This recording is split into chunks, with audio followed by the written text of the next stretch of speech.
Hi friends, today I'm going to discuss with you the emotional stresses and the emotional supports which are desired by an infertile couple. Uh, Couples who are suffering from childlessness are very silent sufferers. Practically speaking, they are not patients at all.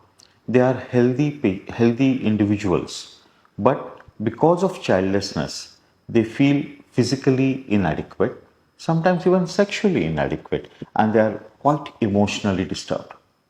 They really don't want to share all these things with the closest of friends and even to the parents, but they confess a lot to the doctors. And when I ask them, "Okay, have you discussed with this friend?"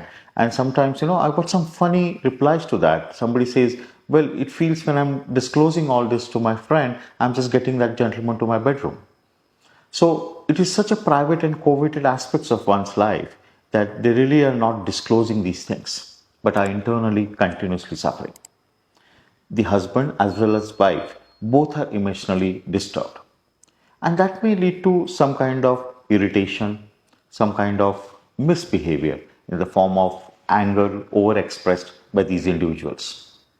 And then the neighbors and the friends and the relatives may think, well, they are feeling desperate that they are childless. But actually, no, they are not desperate at all. Actually, they are more focused. They are focused on their agenda to have a baby. And they feel it quite disturbing that their people surrounding them at a workplace or at their home keep asking them and troubling them about how progressive has been the treatment and where have you reached?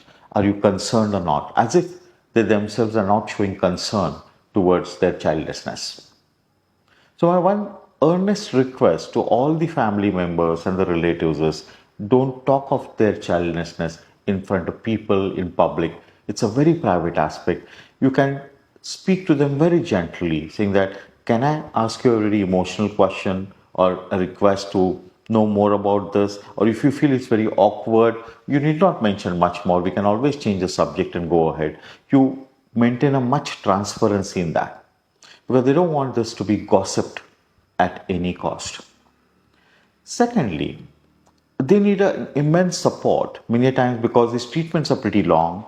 They may require some leaves, some half days, and I hope every company has a system of reporting these emails so that private leaves and some breaks are given so that they can go for a scan. For example, let me tell you, suppose a couple is going through an IUI cycle. She would be going for a scan probably 3 or 4 times in about 15 days' time. Now, taking 3 or 4 days holiday for 15 days will be quite obvious and the whole community will come to know about it. But she wants to keep it private. So, if that slot is provided to go for a scan and come back, only at a managerial level can be done, or some secrecy is maintained, that will be very, very healthy for the couple to pursue their treatments. And the simplest of the treatments don't have a huge success rate. It's not something like 2 months you take treatment and you're with the baby again. No. The simple treatments have a success rate of 15 to 20% only. It is the complex treatments like IVF and ICSI who have a higher success, but they have huge emotional demands again. Another part of the emotional care is what kind of support family should offer to this lady. I think the most important support the family needs is suppose a father in law, mother in law, just take the lady near them and express that, well, don't worry, beta. Even if you don't get pregnant, you'll still be happy. You are a happy part of our family. We are with you. Having a baby is something which is related to destiny. You keep trying hard, but it's okay. You're still a very lovely person, and we are very happy with you. And those words are very soothing for the couple.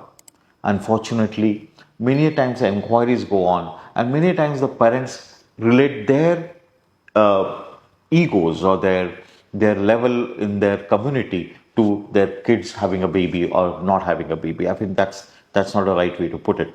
So the best thing any parent can give the couple or their children is freedom, freedom to think and freedom to behave. So be very, very supportive.